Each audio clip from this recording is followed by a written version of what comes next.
Okay, so critical thinking, being open to different viewpoints. Yeah. But what else can we take away from this deep dive? Yeah, like what are the big overarching questions here? Well, one thing that really jumps out at me is the question of like what constitutes effective social change. Oh yeah, he was really critical of that whole performative activism thing. He kept saying it's all about appearances and not about actual impact. Right, exactly. So Here. it begs the question, what does it really mean to be a genuine advocate for change? Is it about these like grand gestures and making a lot of noise? Or is it more about like the day-to-day work, the incremental progress, the personal responsibility? Yeah, that's a really good question. Like, where do we draw the line between, raising awareness and actually making a tangible difference? Exactly. And I think this deep dive, it encourages us to really think about that. Yeah. To examine our own motivations, our own actions. Totally. And you know what else really stuck with me? That whole idea of like woke ideology being a mind virus. Oh yeah, that was a powerful image. It was. And it makes me think about how ideas spread, like how do they take root and influence our culture? Right, like are we just passive recipients of information? Or do we have a say in shaping our own beliefs, our own values? That's a big question for sure. It is. And in this age of like information overload, it's more important than ever to be like discerning consumers of information, to think critically, to question everything. Totally agree. Okay, so we've explored these criticisms of woke ideology. We've unpacked the arguments, analyzed the language, considered the implications. But I feel like this conversation, it doesn't end here. It definitely doesn't. This is just the beginning, really. And we encourage you, the listener, to keep exploring these ideas, to challenge your own assumptions, to engage in thoughtful discussions with the people around you. Yeah, exactly. Don't let this be the end of the conversation. Keep thinking, keep learning, and most importantly, keep those minds open. A deep dive into something I think is pretty interesting. I love these deep dives. And maybe a little bit provocative. Oh, provocative. Yeah, I think so. So what we're looking at is a single source today, a YouTube video, and the title is How the Woke Left Brainwashed You into Being Broke, Victim Mentality. Wow, that's a mouthful. It is, yeah. It's definitely a title that's meant to, get your attention. It certainly gets your attention. It's like they're trying to make a statement right from the start. Yeah, and it kind of makes you wonder, like, okay, what are they going to say in this video? You know what I mean? Exactly, and it really speaks to a certain approach, doesn't it? I mean, you see the capitalization, the bold claims, it's all very intentional. Right. And, before we even hit play, we can kind of guess that this video is going to present a particular perspective. Absolutely, yeah. It's not exactly subtle, is it? Not at all. But hey, that's what makes it interesting for a deep dive, right? So let's actually jump into the content now. So the main point, the core argument that the video makes is that being woke or subscribing to, what they call woke leftist ideology somehow leads to developing a victim mentality. Okay, so we're already seeing some pretty loaded terms here. Right. Woke leftist ideology, victim mentality. It's like they're trying to create a specific image in the viewer's mind before they even get to the actual arguments. Yeah, and it didn't stop there. Yeah. The video then goes on to say that this victim mentality is what ultimately leads people into being broke or having financial struggles. Interesting. So they're drawing a direct line between ideology and personal finances. Exactly. It's like they're saying if you subscribe to these woke ideas, then you're automatically setting yourself up for financial failure. It's a bold claim for sure. And what really stands out to me is the language they're using. Yeah, the language is very pointed. Right. Words like brainwashed and broke, they're not just descriptive, are they? They're meant to evoke a strong emotional response. It's like they're trying to trigger something in the viewer, right? Like a fear response almost. Exactly. And this is where we get into the realm of persuasive rhetoric, right? It's not just about presenting information, it's about using language to influence how people feel about that issue. Yeah, and this is something that we see all the time, not just in YouTube videos, but in politics, advertising, you name it. Absolutely. Being aware of these persuasive tactics is so important because it allows us to step back and critically evaluate the message, separate the substance from the spin. Totally. So going back to the video, it then gives examples of what it considers to be a victim mentality, like blaming external factors for your financial situation instead of taking personal responsibility. Right, like the whole pull yourself up by your bootstraps argument. Exactly. Yeah. But here's where I started to get a little bit, uneasy maybe, because isn't there a difference between acknowledging that systemic inequalities exist and just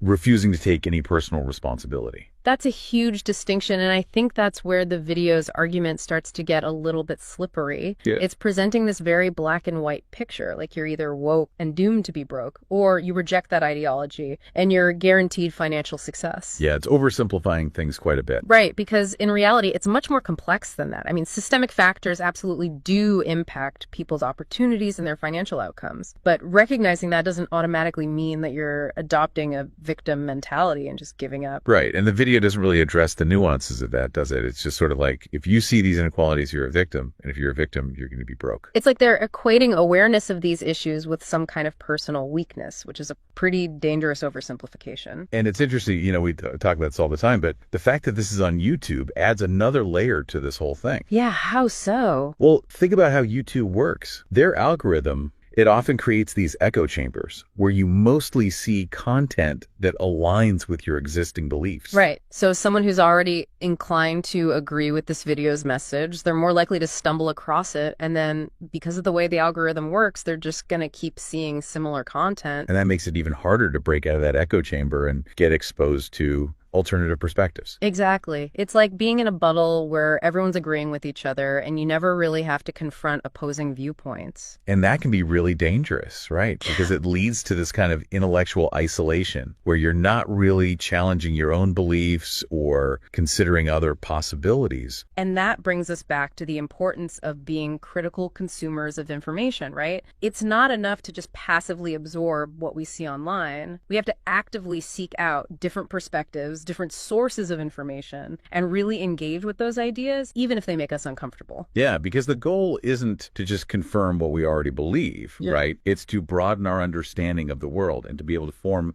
our own informed opinions. Exactly. So if this video is presenting one particular perspective on the relationship between ideology and personal finances, what are the other perspectives out there? What are the other factors that might be influencing people's financial situation? Yeah, like what about things like generational wealth, access to education, healthcare costs, you know, all these things that have a huge impact on people's financial well-being, regardless of their political beliefs. Right. And those are all things that this video completely glosses over. Yeah, it's just not part of their narrative. And I think that's really important to keep in mind. Absolutely. It's a reminder that often the most persuasive arguments are the ones that leave out important details or simplify complex issues to the point of distortion. Right. And it's our job as, you know, critical thinkers to recognize that and to dig deeper. To ask those tough questions, to seek out the missing pieces of the puzzle, and to really challenge ourselves to understand the full picture. Exactly. So I think the big takeaway here is that while this video presents a very specific and some might say a rather simplistic view of this issue, it's just one piece of the puzzle. It's a starting point for a conversation, but it's not the whole story. Right. And as you continue to explore this topic, and we encourage you to do so, remember to keep an open mind, to consider different viewpoints, and to really think critically about the information you're consuming. And to ask yourself what other factors might be at play here. What other perspectives might exist? What evidence supports those perspectives? And ultimately, how can you form your own informed conclusions based on a balanced understanding of this complex issue? Well said. Well said. We're looking at a YouTube video by Aquarius Wave. It's called Exposing the Psychotic Psychology of Woke Activists. What drives this mental illness? Wow. Yeah, as you can tell from the title, that's a pretty provocative take. Basically, he argues that woke activism is rooted in mental illness. Okay. So we're going to unpack his claims, analyze the examples he uses, and see if this perspective holds water. Sounds good. So right off the bat, the video creator makes a really bold statement. Okay. He just flat out says, wokeness is mental illness. And it's clear that he's not using that phrase lightly or for shock value. Right. He seems to genuinely believe this. Yeah, that's a pretty strong statement for sure. It's definitely going to be interesting to unpack his reasoning and see what kind of evidence he presents to support such a strong claim. Yeah, and to illustrate his point, he uses some pretty extreme examples. Like what? Well, he points to things like certain medical procedures for minors and how some people identify their gender as evidence of mental instability. You know, that's where things get a little bit tricky. These are really complex issues with a ton of nuance. Right. They're tied to these ongoing social and medical discussions that go way beyond the scope of this video. Yeah. So using them as simple examples like this could definitely be seen as an oversimplification. Okay, so let's look at another example. He dives into the story about climate activists in Germany. Oh, yeah. Who glued themselves to roads to protest climate change. Okay. He describes this whole scene, the disruption, the 87 arrests that were made. And he makes it very clear that he fully supports the police response. So how does he frame the protest itself? Well, that's what's really interesting here. He interprets it as purely attention-seeking behavior, driven by this need for validation. Okay. So in his view, Right. it's not actually about a genuine concern for the environment, but rather like a manifestation of mental instability. Right. Yeah, so I'm curious what you think about that. Because couldn't you argue that even if they're seeking attention, Yeah. it's for a good cause? Well, yeah, I mean, if these activists are truly passionate about climate change, wouldn't picking up trash be a more effective form of protest? Right, exactly. That's a great question. And it gets to the heart of what some people call performative activism, right? Like, is it about actual change or is it about making a spectacle? And it's a valid criticism. And the video even touches on the negative consequences of these kinds of protests. He mentions a story about an ambulance being delayed because of a similar protest. Oh, wow. Which had some pretty tragic results. Okay, so moving on from there.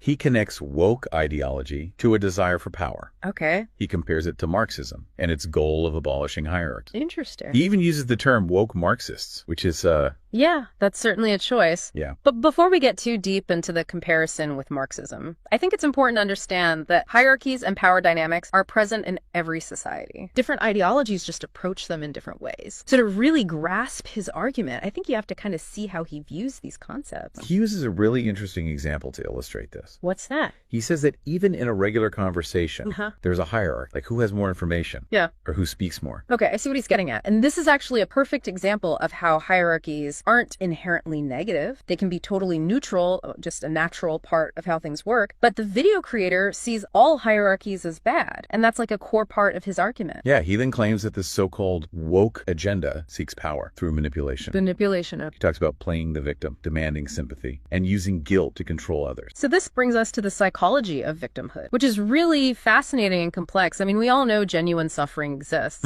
but it absolutely can be distorted and exploited for manipulative purposes. Right. So it's important to recognize that potential. And to really drive this point home, he compares woke individuals to narcissists, Narcissists, okay. specifically covert narcissists, Yeah. who use empathy as a tool to gain power and control over others. Characterized by a deep need for admiration and a lack of empathy, often masked by a facade of humility and victimhood. So while labeling someone a narcissist is tricky, I think it's interesting to explore how these traits might show up in social activism. He goes on to describe what he calls the woke mask slipping, Oh. revealing anger and intolerance when their demands aren't met. So he's saying like their true colors come out. Exactly. And he even shares this disturbing example of women being told they deserve to be raped Wow. because they don't agree with certain viewpoints. That's really disturbing. And it speaks to a much larger issue that we're seeing today, this escalation of aggression online. Yeah. It's not even limited to any one ideology. It's sadly become a trend across various platforms. And it kind of feeds into this wider societal pattern of polarization and intolerance. So to wrap up this first part, the video is essentially arguing that wokeness is a dangerous ideology based on mental instability and a desire for power, Okay. disguised as a quest for social justice. Yes.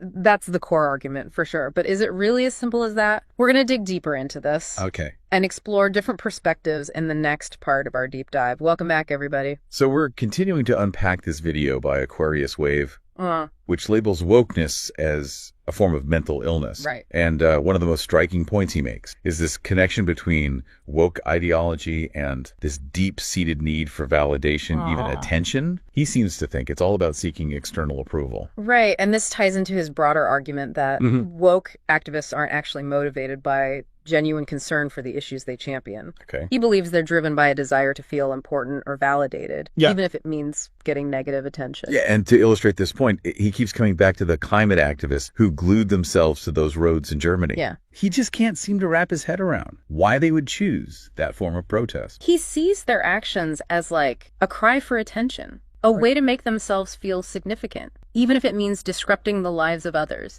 He doesn't believe they're truly concerned about climate change. Couldn't you argue that even if they are seeking attention, it's for a good cause. Sure, you could definitely make that argument. I mean, maybe they believe these disruptive tactics are necessary to raise awareness about the climate crisis. Okay, so motivations can be complex. Exactly. It's possible that some activists genuinely believe they're making a difference while also deriving a sense of purpose or identity from their actions. Yael spends a lot of time talking about the woke obsession with victimhood. Yeah, victimhood. He seems to think it's all a big manipulation tactic.